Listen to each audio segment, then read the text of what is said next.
A really dangerous bite was in 1987 in the Amazon. I was on a research station in the jungle, 6 hours from the nearest town. That one nearly killed me. 分叉的舌头，致命的毒液，光洁的躯体，斑斓的花纹。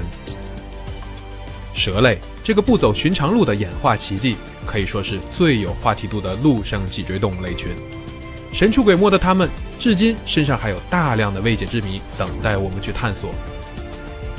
不过，想要拍好它们，讲述它们的故事，从来不是件容易事。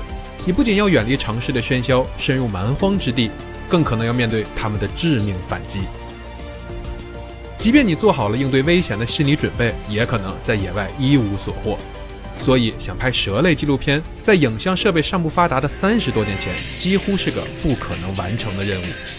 但是却有这样一个人，带着一支团队，花了10多年，跑了几十个国家，为600多种两栖爬行类拍摄了影响世界的纪录片。那么他是如何踏上这条路的？在这过程中，又有多少次与死神擦肩而过呢？ If you say I've been bitten by X number, it sounds like you're bragging, and I'm not bragging about them. I will talk about a snake bite when it's relevant. So I'm not ashamed of them. They're accidents, they do happen, especially if you work with venomous snakes, but I don't wear them like Boy Scout merit badges, you know? I won't give a figure. I've had a number of snake bites. I've had some really serious bites that I've nearly died from. I was bitten by a pit viper on the Komodo Islands, and the film crew were ready to medevac me to Bali by helicopter, and the helicopter was going to leave Bali and come and get me, and I'm sleeping on deck on a boat on the Komodo Islands with my hands strapped because I've been bitten by a pit viper. And they said, they came through on the radio, the helicopter has to leave now or it won't get back before dark. And I said, tell it not to come, because they'll medevac me to Bali, but they won't medevac me back. And I'll have left my film crew in the Komodo Islands and they won't be able to finish the film because I'll be in Bali. So I said, I'm fine, I'm not going to die. You can stand the helicopter down. And I didn't go. I got bitten by a stiletto snake in South Africa and went into a hospital about 1 o'clock in the morning, followed by my director with his camera. When I went into the hospital, it was in total darkness. I walked in through the doors. I'd been bitten on both hands by this stiletto snake, because my friend had said, Cape wolf snake, so I grabbed it. It wasn't, it was a stiletto snake. He'd misidentified it in the darkness on the road. So I'd now got 2 really painful hands. And so I opened the doors with my elbows and walked in. And these 2 black security guards jumped up and they go, oh, obviously I'm a patient with painful hands. So they let me pass. Then my director came in with a small camera like this, and they went to stop him. And I said, no, it's okay. He's my biographer. He follows me everywhere. And they let him through. And we filmed in the hospital. And I took my discharge. I didn't stay because the doctor wanted to do cryotherapy. He wanted to pack my hands with ice. There's no antivenom for this snake. It hurts like blazes. There's no antivenom. You just got to wait for the swelling to go down. And I wanted painkillers. He gave me the painkillers, yeah. But he wanted to pack my hands with ice. And I said, no, you don't do that. That's medieval. We don't do that for snakebite. He was a Cuban doctor. He came from an island with no front-fang venomous snakes. I'm from Britain. We have the adder. So I'm already one ahead, right? So I said, no, you don't do that. So he basically said, well, if you want my treatment, get out of my hospital. So I left. And I had 2 days of hallucinations with this because it was so painful. But they eventually went down and my hands went back to normal. And I knew I wasn't going to die, but I just didn't want to lose any fingers. Look, can you count them? They're all still there. I've got all my digits. 2 of my friends have lost fingers. I've touched wood, still got all of mine. But I have had snake bites that aren't quite as humorous. Near fatal rattlesnake bite in 1995 when I was working. A big canebrake rattlesnake, fatter than my wrist, bit me in the hand, and that one nearly killed me. Nearly died in the ambulance on the way to hospital from that one. And my first really, really dangerous bite was in 1987 in the Amazon. And I was bitten on a research station by a small rattlesnake, and I had to have the antivenom in the night. But unfortunately, the fridge didn't work, because it was run off a generator, and the anti-venom was cold chain broken. So no doctor would generally administer it because it's been above the temperature it should be, quite a bit above, I think. And I had to have the anti-venom because the swelling was right up my arm, and we didn't have a doctor. I discussed it with the nurse. She put up a drip, she put the anti-venom into the drip, started the infusion, and within 2 minutes of me having the start of the anti-venom, I went blind. Not black blind, white blind. Think of a television with no aerial, just white noise. I'd lost my vision, and I don't know if it's for 10 minutes, 10 days or forever. And I'm in the jungle, blind, with snake venom going through my body, and the anti-venom not doing me a lot of good either. So she stopped the anti-venom, and then she had to give me adrenaline to combat the reaction that I'd had, and then she could start the anti-venom again, because I still need it, but at a slower infusion. And I was able to have that anti-venom. And then we're so used to these phones, there it is. We're so used to these. Sat phones, mobile phones, cell phones, the internet, everything's immediate.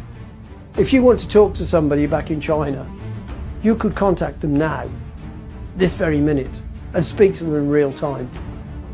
But in the 1980s, you couldn't do that. I was on a research station in the jungle, 6 hours from the nearest town, on a good day, by truck. Right. We had shortwave radios, not dissimilar to the ones used in World War II for military to communicate between each other. That radio ran off a car battery, which drained quickly. We would do 2 radio checks. We would do a radio check in the morning at 6 o'clock. We'd do a radio check in the evening, in the afternoon at 6 o'clock. Those radio checks would last about 10 minutes. And you would say, right, we've run out of beer, can you send some on the next supply run? Or they would say, we're sending you 2 entomologists, can you get a room on the station ready? This was with Boa Vista in the town, 6 hours away. So I got bitten at 6:30 in the afternoon. 20 minutes after the radio had been turned off, 7.5 hours before it'd be turned back on again. We could turn ours on, but there'd be nobody at the other end. They wouldn't know in Boa Vista to turn the radio on until 6 o'clock in the morning. So I had to survive the night. So I had to have that anti-venom. When they did come online at 6 o'clock the following morning, the radio message went out that I'd been bitten. They needed to set up a Casevac. So they started to set that in motion. And eventually by 8 o'clock, it was all set up. So I was carried out of the room I was in, and we only had one vehicle on the island. This was an island in the river, big river that branches and comes together and creates this big island, 100,000 hectares. We're at a research centre at the one end of it, and that's an old Brazilian Jeep called a Jeg. And while they're setting up the medevac, some of the guys on the station had got a set of tools, and they'd taken all the seats, except the driver's seat, out of the Jeg, and they'd put a mattress in. So then, when it was ready to go, I was carried out and put on the mattress. They drove down the causeway 2 kilometres to the river. There was an Amerindian boat there, a dugout canoe. They put me into the canoe. The Amerindians paddled me across the river to the other side. There was a Banderanchi Land Cruiser sitting waiting for me. They picked me up, they put me in the Banderanchi. They drove me up to a fazenda, a ranch, and then we heard the aircraft coming. And the aircraft had been dispatched. What had taken the time was they'd taken all the seats out of it, except the pilot and one of our people who knew where the research station was. All the seats, little Cessna type aircraft, and they'd got a mattress in there. And when that arrived, they picked me up, they put me on the mattress, and the plane took off. And it flew to Boa Vista. I was hoping to have a look at what the area looked like from the sky, but I was reacting again to the anti-venom. I was having hives, itching all over, terrible. And so I was given more adrenaline, and I was out. I woke up when we arrived in Boa Vista. When I got there, I staggered down the steps of the aircraft, and they go, no, don't walk. And they brought this ambulance. It was an estate car ambulance. It could have belonged to the Addams family. It was like one of these old American Cadillacs. If it had been sprayed black, it would have made a very good hearse. but it was sprayed white, so it was an ambulance. And they put me in the back of that. And it's because it's a state car. I mean, I'm like that, and the roof's about there. And then this started off for the hospital. And the sirens were like banshees, which are screaming Irish witches. Really, oh, that's when the chill went through me, the sound of that noise. It was a worrying time, because this is 1987, when the AIDS epidemic has just started. And in a lot of countries, they reuse needles, they just sterilise them. They don't dispose of them because they've only got so many. And I've been warned that in Brazil at that time, there was a lot of boil the needles and use them on the next patient. So whatever you end up getting AIDS. So I thought, well, this isn't a good idea. And they've got me onto this ward, and everybody was on a drip. And they came to give me injections and to put a drip up. And I don't speak great Portuguese, but I'm thinking, I'm not having this. There's an international language that means go away. And I was standing on my bed with my fists, threatening to punch the first person that came near me with anything pointy. And you're not sticking needles in me, thank you, no. And they thought, leave the stupid gringo alone. Let him. And the next day, I managed to get discharged from hospital. And I was out. And 2 days later, I was back on the station. And there was a massive party. All the Brazilians and the British and the Americans and the Colombians, we all had this massive party. And there was loads of alcohol, except my Brazilian girlfriend would not let me have any, because she said I was a patient and I mustn't drink. So I couldn't. 虽然奥谢教授多次以身犯险，但他的目的其实是为了让世人尊重这些与我们不同的生物。但消除偏见是个长期战斗，因此他在告别荧幕后撰写了这本《蛇类博物馆》及众多科普读物。他深知只有让更多人认识他们、了解他们，我们才可以消除恐惧，创造一个人蛇共存的世界。所以在蛇类博物馆中，你可以查到更多关于这几种致命毒蛇的信息，还可以通过下方的相近物种认识与它们相关的其他蛇类，进一步拓展你的知识面。但能编写这样一本巨著的背后，一定不只有危险的故事。那么奥谢教授最喜欢的蛇类又是什么呢？它们之间又发生过什么故事呢？ My favourite snake is the king cobra. It is not because it's the biggest venomous snake in the world. That isn't the reason.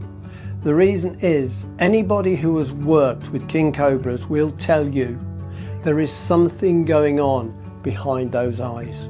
I kept a king cobra when I was at the safari park. I grew up to 10-foot female. She was a great animal to work with. She would recognise us. King cobras do appear to have some intelligence. And there were two members of staff, myself and another member of staff, who would go into her enclosure. She knew us, let her know we were coming, and we'd go in and she'd just watch. If there was a new member of staff with us, she'd be watching them because she didn't recognise them. When we needed to take her out, I'd take her out on the floor in the venomous handling room. She'd sit there and hood. They would do the work in her enclosure. Then I'd turn around and she'd go back in herself. She was amazing. And I made a film about king cobras when I made O'Shea's Big Adventure. And I caught a female king cobra. We were going to test an idea. Big male king cobras are said to growl, a deep-throated growl. They also, when they want to threaten, will show one fang. Just show a fang, which suggests that they're thinking about what they're doing. But what's this growl for? We don't know. Well, we got recordings of a male growling. And I had Professor Bruce Young, who's done a lot of work in this area from the United States, with me on the film. And we caught this female king cobra, and we built a big enclosure, bigger than this room, with tent sides, tarpaulins. And we put her in there, and there's a microphone in there. And we were going to play the king cobra growl at her and see if she reacted. And we left her to settle down. We left her for quite some time. We were watching, waiting. And she came over. She came over and she climbed up the side. And one of the team go, Mark, look up. And I looked up and she was above me, looking at me like that. So I pushed her back into the enclosure. She came over again. And we'd got little windows cut in the side to watch her. And she's watching me. And I was talking to the cameraman. And I looked back and there's this king cobra.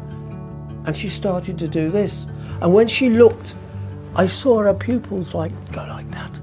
And I thought, she's focusing on my face. Her eyes changed. I saw them. So she knew the difference between the side of her face and the front of her face. And I thought, this is amazing. And she started to sway. She's looking at me. And I swear, she was asking me, why have you caught me? What did I do to you? Why have you caught me? And I felt so guilty. So for me, the absolute best part of that film was when we finished and I took her and I carried her to a creek in the jungle and I let her go. And she swam down through the creek over a little waterfall and out of my life. And I felt that was good. That was right. I'm not really a spiritual person, but I would call that experience spiritual. That's why I like king cobras. There's something going on behind those eyes. I'm almost sure that there's thought processes, and if there is, that's pretty amazing. 正如他这些不寻常的经历一样，奥谢教授的求学之路也非比寻常，而他的成长经历恰恰可以为我的广大观众提供重要参考。任何一位想在两爬相关的各领域有所发展的观众都不要错过接下来的内容。 When you're 11 years old in Britain, you do an exam 11 plus. That determines whether you go to a grammar school or a comprehensive or a secondary modern. And secondary modern schools were sort of really for people who are going to work in factories. You can't fail your 11 plus. You either pass it or you don't pass it, which is a kind of way of saying you failed it. Well, I didn't pass it. So I went to a secondary modern school, which only had up to a certain 5th year. You know, I could only do certain qualifications. But my parents at the time were very kind and they said, better top of your class in secondary modern than bottom of the class in the grammar school. And that's quite true. So I did well there. And then I went to another school to do my upper 6 years, to do the qualifications I needed to get into university. And I did not get on with the head of biology. And so I walked out of school one Friday, went to the hospital where I did voluntary work on the Saturday, and I said, I've left school, can I have a job? And I was probably about 16, and they said, you've worked in accident emergency, haven't you? And I said, yes. They said, okay, you start on Monday.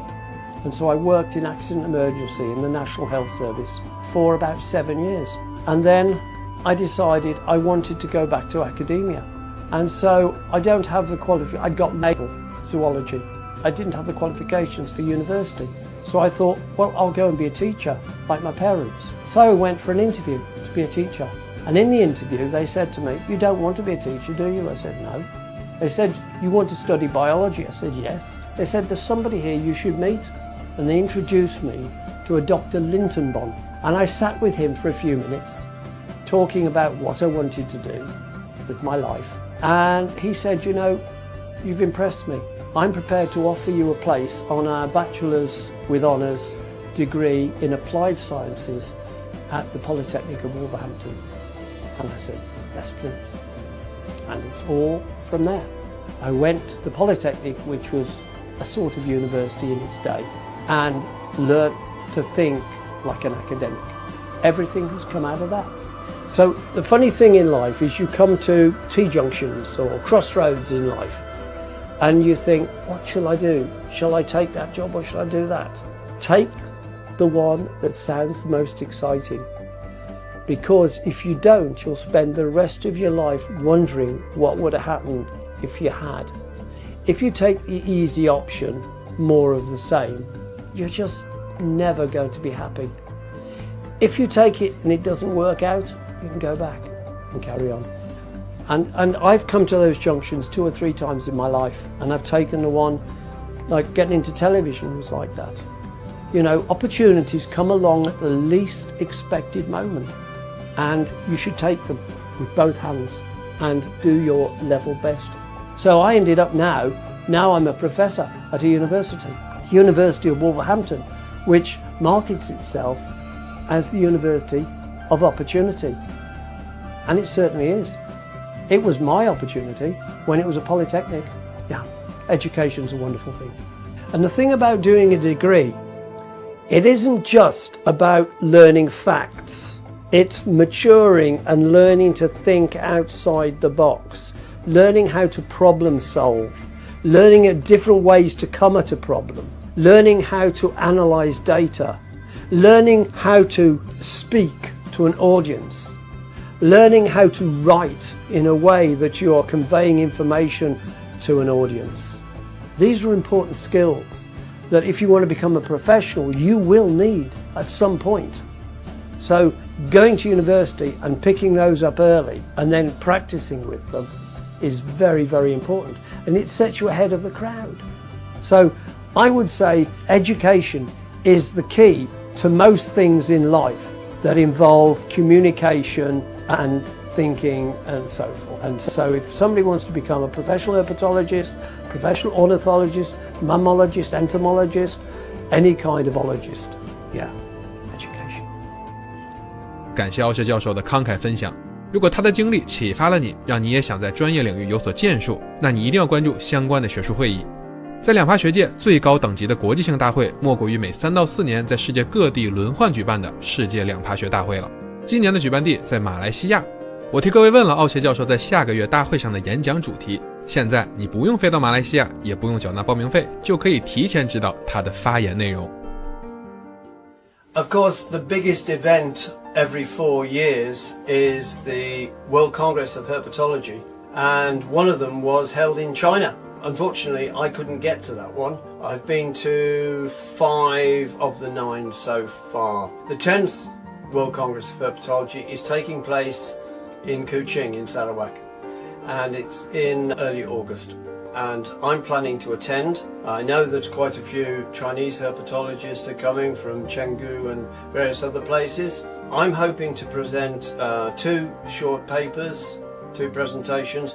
One on the Papuan elapid genus Toxicocalamus, which is a genus that I've worked on a great deal. I've described 5 new species, resurrected 3 from synonymy, and I'm working on a couple more species, well, several more species actually at the moment. So I'm presenting on Toxicocalamus, which is that although they're elapids, they're not like cobras at all. They're more like a coral snake. They're quite secretive, and they feed entirely on earthworms, which is quite an odd diet for a venomous snake. The other presentation I'll be doing will be on the Archbold expeditions, which were some American expeditions in the 1930s and the 1950s, led by Richard Archbold, who was an heir to Standard Oil, which is now ExxonMobil.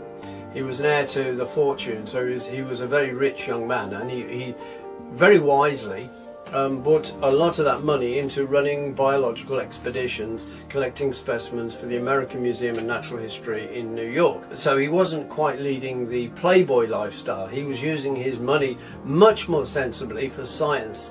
And there were 7 expeditions to New Guinea, to both the side controlled by Australia, the east, which became Papua New Guinea, and the side controlled by the Dutch, which became part of Indonesia. And they collected a huge number of specimens, many of which were the first specimens of particular snakes or lizards or frogs ever collected. They were primarily there for mammals and birds and so forth, but they did collect reptiles and amphibians, and I've been working on their collections for some time, and I shall be presenting on the first 3 of those expeditions, which took place in the 1930s. 那么奥谢教授是如何在博物馆工作的？又会携带什么设备拍摄两栖爬行类动物呢？接下来我将带你进入他的秘密基地，一探究竟。